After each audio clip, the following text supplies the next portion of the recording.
Hello friends, तो फिर से आपका एक नए वीडियो में आपको स्वागत है। और हम लोग ये जो चैप्टर 4 कर रहे थे क्लास 10 का मैथ, उसी को हम लोग एक नया क्वेश्चन के साथ हम लोग शुरुआत किए हैं। जो हम लोग क्वेश्चन कर रहे थे उसी पे हम लोग आगे आते हैं। थोड़ा ठंडी के समय है ना। चलिए आते हैं, इसको भी ध्यान देना है क्योंकि पढ़ाई बहुत ज़रूरी है, क्योंकि हम लोग को नज़दीक बहुत टाइम आ गया है इसकी वजह से। चलिए आते हैं हम लोग सबसे पहले क्वेश्चन पे। कहता है कि जांच कीजिए कि क्या निम्नलिखित द्विघात समीकरण है। यानी कि इस फॉर्मेट में आपको दिया हुआ है, आपसे पूछ रहा है कि क्या को ऐसा मत सोचिएगा कि sir x² plus 2x plus मतलब bx, मतलब ऐसे स्टैंडर्ड फॉर्म पर ही है ax² plus bx plus c equal to 0, ऐसा ही कोई गारंटी नहीं है। यदि आपको कोई बोल दिया कि ax² क्या ये द्विघात समीकरण इक्वल टू 0, क्या ये नहीं है? तो है, क्यों है? देखिए ध्यान से इस चीज़ों को ध्यान दीजिएगा थोड़ा, ठीक है। यदि आपको कोई कह दिया ना कि इस फॉर्मेट में नहीं आया, कोई बात नहीं, bx plus C equal to 0 इस फॉर्मेट रहेगा तभी द्विघात समीकरण आएगा, नहीं ऐसा बात नहीं है, ध्यान दीजिए। यदि आपको सिर्फ x² बराबर 5 ही हो जाए, है ना, चाहे x² बराबर 0 भी आ जाए ना, तो ये द्विघात समीकरण है। कैसे? क्योंकि द्विघात समीकरण में सब जो हाईएस्ट पावर होना चाहिए, कितना होना चाहिए? तो हाईएस्ट पावर सिर्फ होना चाहिए 2। याद रखिएगा, कितना हाईएस्ट पावर होना चाहिए? 2। अब देखिए, आप कहिएगा कि सर इस फॉर्मेट में इतना तो नहीं मिल रहा है, तो द्विघात समीकरण नहीं होगा। नहीं, गलत। ध्यान दीजिएगा कैसे ऐसे इसको होगा। अब जो x² की सही है, यहाँ पे तो मान लीजिए कि आ गया है, तो देखिए यहाँ पे प्लस जो 0 इंटू एक्स कर सकते हैं कि नहीं कर सकते हैं? 0 इंटू एक्स कर सकते हैं कि नहीं कर सकते हैं? प्लस 0 इक्वल टू 0 यानी c इक्वल टू 0 कर सकते हैं। अभी मल्टीप्लाई हुआ तो यहाँ पे हुआ, यानी कि याद रखिएगा द्विघात समीकरण में हम यहाँ पे जब लिखवा रहे थे तो बोल रहे थे कि x² प्लस bx ना प्लस c इक्वल टू 0 और a नॉट इक्वल 0, यानी a जो होना चाहिए इस 0 के बराबर नहीं होना चाहिए। इस चीज़ को हम पढ़े थे और इसी चीज़ को आप ध्यान देना है आपको कि x² के जो लगा होगा x² ये 0 नहीं होना चाहिए, ठीक है। इस चीज़ को ध्यान रखिएगा, बाकी आपको द्विघात समीकरण हो जाएगा। और अगर नहीं ऐसा पैटर्न अगर होता है तो ये पूरा का पूरा गलत हो जाएगा, है ना। आइए, और द्विघात समीकरण नहीं होगा। तो चलिए हम इस बात को ध्यान देते हैं और इसको सॉल्व करते हैं। हम क्वेश्चन 3 समझने के लिए ले लिए हैं। सबसे पहले a प्लस बी के होल स्क्वायर में इसको तोड़ लेंगे, ठीक है। तो ये जो है ये a प्लस बी के होल स्क्वायर में हो रहा है, तो क्या होता है a² plus b² plus 2ab होता है ना। देखिए यहाँ पे, तो ये फार्मूला को हम लिख लिए, ठीक है। अब इसी पर हम इसको तोड़ेंगे। देखिए e x है वो a है, e1 है ना वो b है, तो देखिए x², ठीक है, यानी इस फॉर्मेट में है तो इस यहाँ पे चढ़ा a², इसको आप ऐसे कर सकते हैं, प्लस b² मतलब 1 का स्क्वायर और प्लस 2 इंटू a की जगह कितना है x, तो x इंटू b की जगह कितना है 1। अब इक्वल 2 से इसे मल्टीप्लाई करेंगे तो कितना हो गया 2x, और इससे मल्टीप्लाई किया तो माइनस, ये प्लस है ना और माइनस है तो कितना हो जाएगा माइनस, और 3 गुना क्या होगा 6 हो जाएगा। ये चीज़ को ध्यान दीजिएगा। अब आइए आगे, इस पे क्या हो गया x² हो गया और प्लस 1 का हो गया 1 का स्क्वायर 1, और प्लस देखिए 2 से 1 में मल्टीप्लाई करेंगे तो सिर्फ कितना आएगा 2 आएगा, और 2 से x में करेंगे तो कितना हो जाएगा 2x। अब इक्वल ध्यान दीजिएगा, अब सिर्फ यही हो जाएगा 2x माइनस 6। अब हम क्या करेंगे कि सबको इधर ही लाएंगे, है ना, लेफ्ट साइड ही लाएंगे, इधर बायां साइड लाएंगे। तो ये जो है वो x² है और ये 2x को आगे लिख लीजिए, है ना, और इसको इन्हें लाएंगे तो माइनस 2x हो जाएगा ना। देखिए ये प्लस 2x है, इसको इन्हें लाएंगे तो माइनस 2x हो जाएगा। यदि यहाँ पे भी समझ नहीं आता है तो इस चीज़ को ध्यान दीजिए। देखिए यहाँ पे जैसे है वैसे ही छोड़ दीजिए, इसको इन्हें लाइए माइनस 2x, इसको इन्हें लाइए तो प्लस में 6 इक्वल टू 0। अब इन्हें कुछ नहीं बचेगा तो 0 होगा। देखिए ये प्लस 2x से ये माइनस 2 कैंसिल हो जाएगा। अब देखिए यहाँ पे क्या हो रहा है, 6 और 1 7, यानी x² प्लस 7 इक्वल टू 0। क्या ये द्विघात समीकरण है कि नहीं बताइए? तो है, क्यों है यहाँ पे आपको ऐसे ही पता इसलिए चल गया कि यह है। ध्यान दीजिए यहाँ पे, इसको हम थोड़ा डिटेल यहाँ समझाते हैं।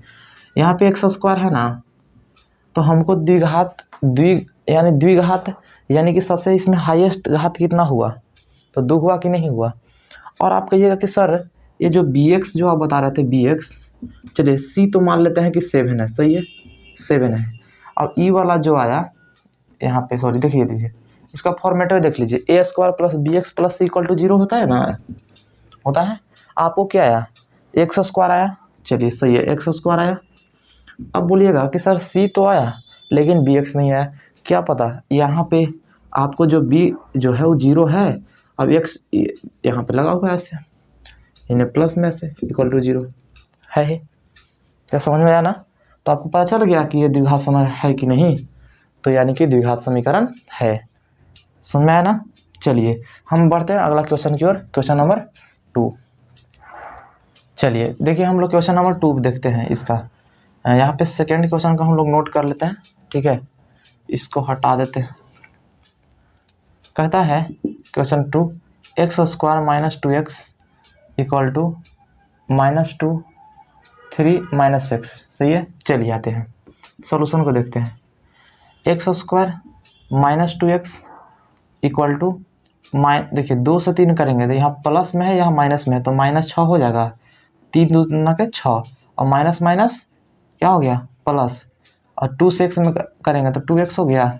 अब देखिए यहाँ पे एक्स स्क्वायर माइनस 2x सब को डाल लीजिए, तो ये माइनस होगा इन्हें तान का प्लस क्या हो जाएगा, प्लस हो जाएगा 6, ये प्लस 2x होगा तो इधर क्या आ जाएगा -2x इक्वल टू 0। और हमेशा याद रखिए इस साइन जरूर देना है, या तो आप याद लिखिए या तो आप इंग्लिश में और लिखिए, ये 3 चीज़ को ध्यान दीजिएगा, ठीक है।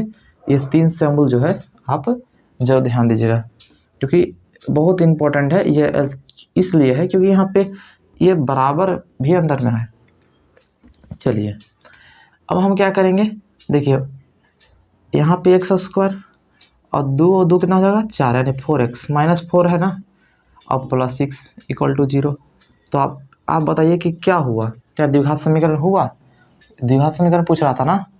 तो आप देख ही रहे हैं, इसको तुलना कर दीजिए, देखिए किससे, इसका स्टैंडर्ड फॉर्म यानी द्विघात समीकरण है, तो इसका तुलना करके आप देख लीजिए x square plus B x plus C equal to 0।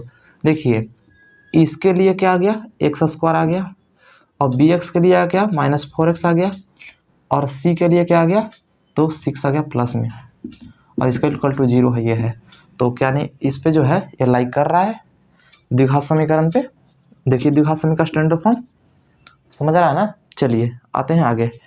तो ये था आपका क्वेश्चन नंबर जो सेकंड यानी 2 था, यहाँ पे सेकंड है, और हम लोग आते हैं क्वेश्चन नंबर 3 पे। ध्यान दीजिएगा, आइए भाई चलिए, तो हम लोग इस क्वेश्चन को ले लेते हैं, क्वेश्चन नंबर सेकंड को थर्ड को ले लेते हैं, क्योंकि हम लोग 2 क्वेश्चन देख लिए। अब इस क्वेश्चन को ध्यान दीजिएगा, देखिए कह रहा है कि x - 2 x + 1 x + 1 sorry x - 1 और x + 3। अब हम लोग को इस तरह से फॉर्मूला दिया, ध्यान दीजिएगा, हम क्या करेंगे ना कि इस ब्रैकेट को इस ब्रैकेट से मल्टीप्लाई कर देंगे, यानी गुना करवा देंगे, और ई से करा देंगे, हो जाएगा। तो हमेशा याद रखिए कि जब ए से होता है ना, तो ये पहला ई से होगा, और उसके बाद इसी से ई वाला में करेंगे, ठीक है। और जब ये ई से ई पूरे दोनों में कर लेंगे, तो ई से फिर से वही करेंगे, इसमें करेंगे और फिर से इसमें करेंगे, सही है, समझ आ रहा है ना। चलिए बहुत बढ़िया। चलिए अब आते हैं, देखिए यहाँ पे ध्यान दीजिएगा ज़रा, अगर आप यहाँ पे उतारना चाहते हैं कि सर क्वेश्चन में ही बना देते हैं आप, तो अच्छा कोई बात नहीं, आप नोट करके बनाइए, है ना, अच्छे से नोट कर लीजिए क्वेश्चन को। और x - 1 और x + 3, ठीक है। अब आइए इससे मल्टीप्लाई करेंगे तो एक्स स्क्वायर होगा कि नहीं, यहाँ पे या का साइन, इससे में गुना करेंगे, x से 1 में करेंगे तो क्या होगा x होगा, ये दोनों कंप्लीट हो गया। देखिए यहाँ पे अब ये -2 से x में करेंगे तो क्या होगा -2x, और माइनस प्लस क्या हो गया बताइए, माइनस प्लस क्या हो गया माइनस, और 2 से 1 में करेंगे तो 2 इक्वल टू, देखिए x से x में करेंगे x स्क्वायर, x से 3 में करेंगे प्लस 3x, अब देखिए माइनस से x में करेंगे तो -x, और ये माइनस प्लस क्या हो गया माइनस और 3 से 1 में करेंगे 3 हो गया। अब ध्यान दीजिएगा यहाँ पे, अब बताइए कि जितने को आप चाह सकते थे कि सर ये जो इधर साइन है प्लस वाला, जो एक्स स्क्वायर इधर भी प्लस है, तो आप इसको क्या कर सकते थे, काट कर सकते डायरेक्ट। लेकिन यदि आपको ना समझ आ रहा है कि सर कैसे काटे, कोई बात नहीं, आइए आपको हम सिखा देते हैं। चलिए सबसे पहले इसको क्या करिए, आप देखिए यहाँ पे एक्स स्क्वायर, इसको तो नोट कर लिए, सही है। चलिए +2, ये -2 में से मतलब -2 में से 1 जाएगा तो ये क्या बचेगा, -x बचेगा, है ना। अगर आपको -2x में से +x जाने के लिए बोल रहा, क्या अब जाएगा, तो यहाँ पे जो है ये गो x है, यहाँ पे 2 x है, लेकिन यहाँ माइनस में है तो जाएगा माइनस और हो जाएगा x। ठीक है, सही है।